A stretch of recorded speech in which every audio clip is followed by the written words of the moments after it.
Moi, j'ai envie de te dire que j'ai fait partie de ces pires personnes qui ont eu l'intention d'être toxiques et qui ont été toxiques. Euh, Pourquoi, comment et pourquoi c'est plus le cas? Aujourd'hui, je vais vous parler du fait que moi aussi, j'ai été toxique. Et on peut se demander, mais Déborah, comment tu peux faire des vidéos sur les gens toxiques, sur les parents toxiques, sur les copains toxiques, sur tous ces gens toxiques-là, alors que toi-même, t'as été toxique, quoi. Et je suis d'accord. En vrai, je suis d'accord. Mais il y a quand même quelques petites subtilités à apporter. Et déjà, j'ai envie de vous dire que c'est normal, en fait. C'est normal d'avoir été toxique. C'est normal de peut-être l'être encore un petit peu de temps en temps. Mais il y a quand même une grosse différence entre les personnes toxiques, entre les relations toxiques, entre les pervers narcissiques. Si ça t'intéresse un peu plus, j'avais fait une vidéo avec Maëva il y a quelques temps sur le fait que les pervers narcissiques sont partout. Et je t'invite à la regarder, elle est dans le petit i, et on regarde en fait cette différence entre relations toxiques, pervers narcissiques, personnes toxiques. C'est des choses qui se traitent différemment. Mais plus loin que ça, la toxicité que nous on est aussi, elle est très différente. Il y aura juste des personnes qui vont faire quelques erreurs et que ça pourra avoir un impact sur les autres, mais il n'y avait pas forcément cette intention-là de faire mal. Et il y a aussi de la toxicité, on a vraiment l'intention de le faire, ou on fait partie de ce schéma, on est réellement une personne toxique. Voilà, il y a plein de choses. Et moi j'ai envie de te dire que j'ai fait partie de ces pires personnes qui ont eu l'intention d'être toxiques et qui ont été toxiques. Pourquoi? Comment? Et pourquoi c'est plus le cas? Et pourquoi je me permets surtout de parler, de se libérer de ces gens toxiques et de ce qu'ils ont mis dans notre tête. J'ai fait un post il y a la semaine dernière, je crois, sur ce thème-là, sur mon Instagram, enfin mon groupe Instagram, comment on dit ça? Ma page Instagram, Parole Libre, qui est là pour libérer la parole autour des parents toxiques et de la toxicité de soi et des autres. Et j'ai parlé de moi aussi, j'ai été toxique.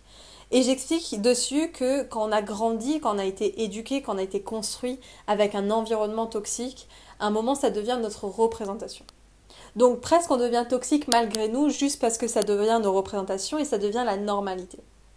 Donc à partir de ce moment-là, quand c'est notre normalité, la toxicité, qu'est-ce qui est toxique, quoi? Enfin, rien. C'est d'ailleurs pour ça que beaucoup de personnes acceptent finalement la toxicité de la part de leurs parents, parce que ça devient juste notre normalité. Nous-mêmes, maintenant, on va commencer à être toxique. Alors, d'un point de vue différent, tout simplement parce qu'on est l'enfant et on n'est pas le parent.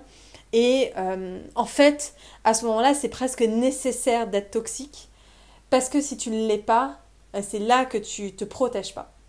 C'est là que tu te protèges pas, qu'on te marche dessus et qu'on te fasse encore plus de violence que prévu. Parce que là, pour le coup, t'es plus que faible, t'es même en apparence faible aussi, quoi. Et donc, du coup, on devient toxique pour se protéger. Et c'est ok, c'est ok. Ça veut pas dire que c'est ok dans les faits, mais c'est ok en fait pour survivre. Et que quand on est dans des situations comme ça, il est essentiel, je pense, de survivre. À partir du moment où, de toute façon, on est en survie, je crois qu'il y a un peu tout qui est acceptable. Non, je suis pas sûre, mais peut-être. C'est le cas, et je vais aller plus loin que ça, je pense que ça a été le cas pour mes propres parents quand eux-mêmes ont été enfants avec leurs parents à eux. Et donc, c'est ok. Ça veut pas dire que c'est bien, ça veut pas dire que c'est mal, on n'est pas dans cette binarité-là, on est vraiment dans le fait que c'est là et c'était nécessaire en fait. Et à ce moment-là, pendant des années, oui, j'ai insulté ma mère. Oui, j'ai crié tous les jours. Oui, j'ai pleuré.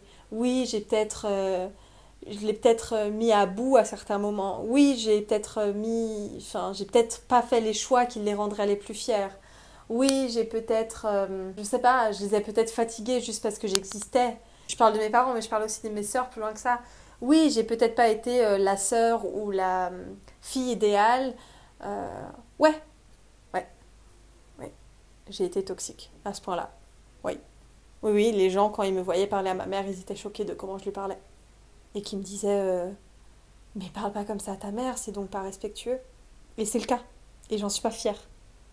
Je dis juste que c'était quasi nécessaire. Il existait peut-être d'autres solutions, mais en tout cas, elles n'étaient pas du tout à ma portée, et surtout pas quand tu as vécu dans une relation de toxicité, dans une représentation de toxicité. Tu n'as pas les mêmes clés que quelqu'un qui a grandi dans quelque chose de sain et qui a vu d'autres choses. En fait, là, ton monde est toxique. Donc, c'est quasi sûr que la seule réponse que tu pourras donner à ça, c'est de la toxicité. Et c'est pour ça qu'aujourd'hui, je m'en veux pas. Je dis pas que c'est bien, je dis pas que c'est mal, je dis juste que vu que ça a été nécessaire, je m'en veux pas pour ça, et que je crois même que si je l'avais pas fait, aujourd'hui je serais peut-être pas là pour vous en parler en fait. Et je pense que ça a été une protection pour ma mère aussi, et c'en est peut-être encore une aujourd'hui, cette toxicité, ou peut-être pas, hein, peut-être que je fais totalement fausse route, mais pour plein de gens toxiques, c'est une genre de protection pour eux, ils reproduisent. Alors il y a des personnes où c'est juste un déni et ils s'en rendent pas compte, mais il y a des personnes juste aussi qui reproduisent parce que voilà, ils n'ont pas eu d'autres schémas. Et j'ai même une coachée d'ailleurs qui est comme ça, qui est maman, et qui me dit mais j'ai reproduit tellement de choses avec mon enfant et je m'en veux. Ouais, ouais, t'as peut-être été même une mère toxique pour lui à un moment. Mais il y a une grosse différence. C'est qu'il y a un moment, déjà de un, tu n'as plus besoin de te protéger de cette façon-là. Donc pourquoi tu continues à l'utiliser? Et de deux, en fait, c'est de ta responsabilité d'arrêter ça. C'est de ta responsabilité de dire c'est pas normal. Pas juste c'est pas normal et on ferme les yeux et on fait style on continue. C'est pas normal, on le comprend et on le change. Donc ok, c'est compliqué parce que ok, tu dois trouver des autres représentations, tu dois trouver des méthodes qui sortent totalement de ton ordinaire.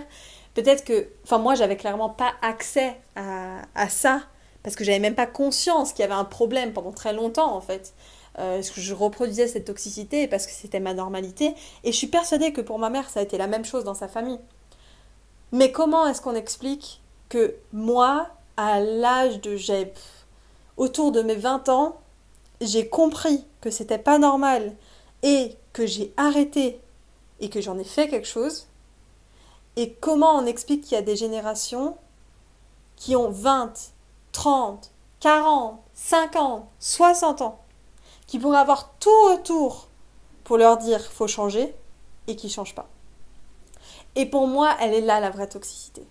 Elle est quand il n'y a pas de remise en question. Quand tu es juste dans une relation toxique parce que votre communication elle n'est pas bonne, tu as la remise en question de la personne. Et donc tu as juste à savoir mieux communiquer. Et ok, c'est de la toxicité, et ok, il faut en prendre soin, et ok, c'est pas bien, et ça fait souffrir. Mais la personne n'est pas toxique parce qu'il y a cette remise en question.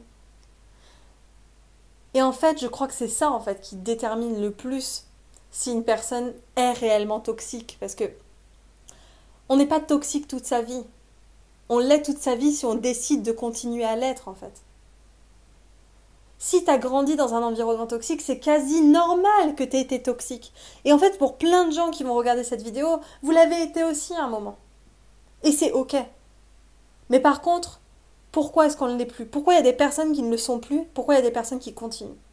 Parce qu'il y a des personnes qui ont décidé de ne plus être dans le déni, de se rendre compte que c'était pas normal, et de changer, de se remettre en question.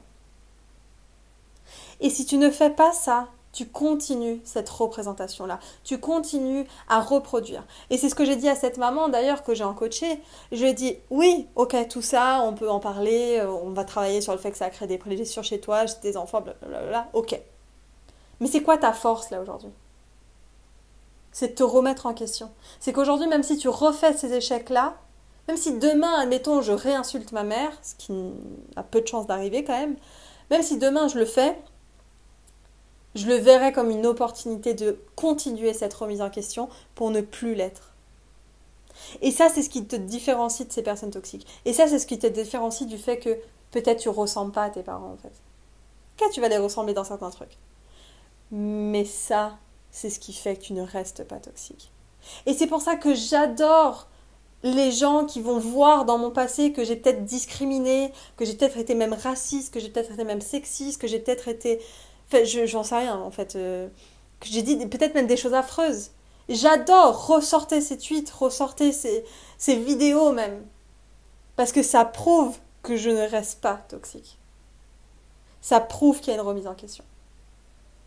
Et c'est ça qui est important. On fait tous des erreurs dans la vie. Mais qu'est-ce qu'on en fait? Alors si toi aussi tu te rends compte que tu l'as été parce que toi-même tu as vécu dans cet environnement toxique et que tu ne veux pas ressembler à tes parents, que tu as peur que ça se reproduise mais que tu ne veux pas et que tu décides d'agir, alors je t'invite vraiment beaucoup à juste cliquer sur le lien en barre d'infos à prendre un petit rendez-vous téléphonique avec moi et qu'on regarde ensemble comment te libérer de ça. Qu'est-ce que tu peux mettre justement en place pour te libérer de cette toxicité, autant des autres, mais aussi de toi. Je te fais de gros bisous, je te dis à la prochaine. Bye bye.